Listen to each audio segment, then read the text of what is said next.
मेरे पास सृष्टि का ज्ञान है। नहीं, इसका विधान मुझसे है। मर्यादा का उल्लंघन उचित नहीं है ब्रह्मा। आपसे पूछा जाए कि त्रिदेवों में सबसे बड़ा कौन है, तो आपका जवाब क्या होगा? क्या ब्रह्मा सबसे श्रेष्ठ हैं, या विष्णु, या फिर महेश? लेकिन शास्त्रों में इस सवाल का जवाब इतना आसान नहीं है। दोस्तों, हमारे पुराणों में ईश्वर की प्रधानता के विषय में दो कथाएं मिलती हैं। एक कथा शिव महापुराण में मिलती है और दूसरी भगवत कथा में मिलती है। शिव पुराण के अनुसार एक बार ब्रह्मा और विष्णु में विवाद हो गया कि उन दोनों में से कौन बड़ा है।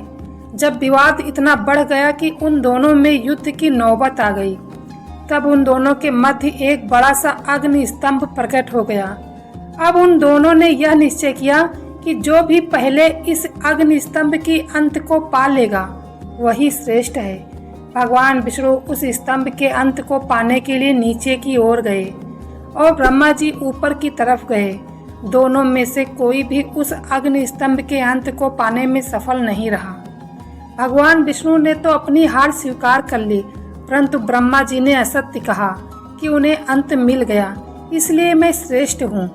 ब्रह्मा जी के मुख से असत्य सुनकर उस अग्नि स्तंभ में से शिव जी प्रकट हुए और उन्होंने ब्रह्मा जी के 5 मुख में से जो मुख असत्य बोला था उसे काट दिया और यह श्राप दिया कि संसार में उनकी पूजा नहीं होगी। भगवान विष्णु ने प्रसन्न होकर उन्हें अपने समान पूजे जाने का वरदान दिया। यह कथा शिव पुराण की है, जिसके अनुसार शिव जी सबसे बड़े हैं। अब दूसरी कथा श्रीमद् भागवत में क्या कहा गया इस विषय में। एक बार सप्त ऋषियों में यह चर्चा हो रही थी कि ब्रह्मा, विष्णु और महेश में सबसे बड़ा कौन है। इसीलिए उन्होंने त्रिदेवों की परीक्षा लेने की सोची और यह कार्य भृग ऋषि को सौंपा गया। अपने इस उद्देश्य से भृग ऋषि परम पिता ब्रह्मा के पास गए और उन्होंने उनका अपमान किया। इस अपमान से ब्रह्मा जी क्रोधित हो गए। बाद में भृग ऋषि भगवान शिव के पास गए। उन्होंने शिव जी का अपमान भी किया। यह देखकर शिव जी क्रोधित हो गए और उन्हें दंड देने के लिए आगे बढ़े, लेकिन माता पार्वती ने उन्हें शांत कर दिया। फिर वह भगवान विष्णु के पास वैकुंठ धाम गए, जहां भगवान विष्णु अपनी शेष शैया पर विश्राम कर रहे थे। महर्षि भृगु ने जाकर सीधे भगवान विष्णु के वक्ष स्थल पर लात मारी।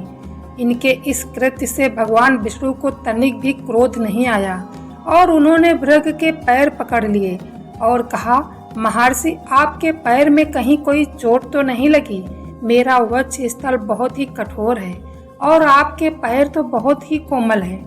भगवान विष्णु की यह विनम्रता को देखकर महर्षि भृगु ने भगवान विष्णु से क्षमा मांगी और फिर सप्त ऋषियों ने यह स्वीकार कर लिया कि ब्रह्मा, विष्णु और महेश में से भगवान विष्णु ही श्रेष्ठ हैं। दोस्तों, मेरी दृष्टि से भगवान जो करते हैं वह लीला है और उनकी लीला के पीछे क्या कारण होता है वह भृगु जैसे महर्षि भी जान नहीं सकते।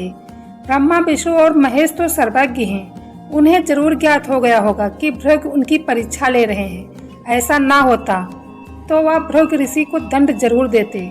देखा जाए तो भृगु ऋषि की लात उस घटना के आगे कुछ नहीं है जब महाकाली ने श्रेष्ठ की रक्षा के लिए उग्र रूप में महादेव की छाती पर पैर रख दिया था और महादेव ने श्रेष्ठ की रक्षा के लिए इसे सहर्ष स्वीकार किया था। दोस्तों, इन सभी कथाओं के बावजूद मुझे लगता है कि इन तीनों में से सबसे बड़ा कौन है और कौन श्रेष्ठ है, यह तुलना हमारे जैसे मनुष्य नहीं कर सकते। शिव पुराण और विष्णु पुराण दोनों में इन तीनों देवों को अभिन्न बताया गया है। हमारे पुराणों में कहा गया है कि जो व्यक्ति भगवान शिव का विरोध करके भगवान विष्णु की पूजा करता है या विष्णु का विरोध करके भगवान शिव की पूजा करता है तो उनकी पूजा स्वीकार नहीं होती। भगवत गीता में श्री कृष्ण कहते हैं कि रुद्रों में मैं शंकर हूँ और जो भक्त मुझे जिस रूप में भजता है मैं उसे उसी रूप में मिलता हूँ। इसका सीधा अर्थ है कि ब्रह्मा, विष्णु और महेश वास्तव में एक ही परम शक्ति के अलग अलग रूप हैं। इसीलिए इन तीनों में से कौन बड़ा है यह तुलना करना सही नहीं है, क्योंकि तीनों एक ही हैं। तो दोस्तों, ये थी त्रिदेवों की जुड़ी एक रोचक कथा। इस बारे में आपकी क्या राय है कमेंट में जरूर बताइए। वीडियो पसंद आई हो तो लाइक जरूर करना और चैनल पर पहली बार आए तो सब्सक्राइब कर लीजिए।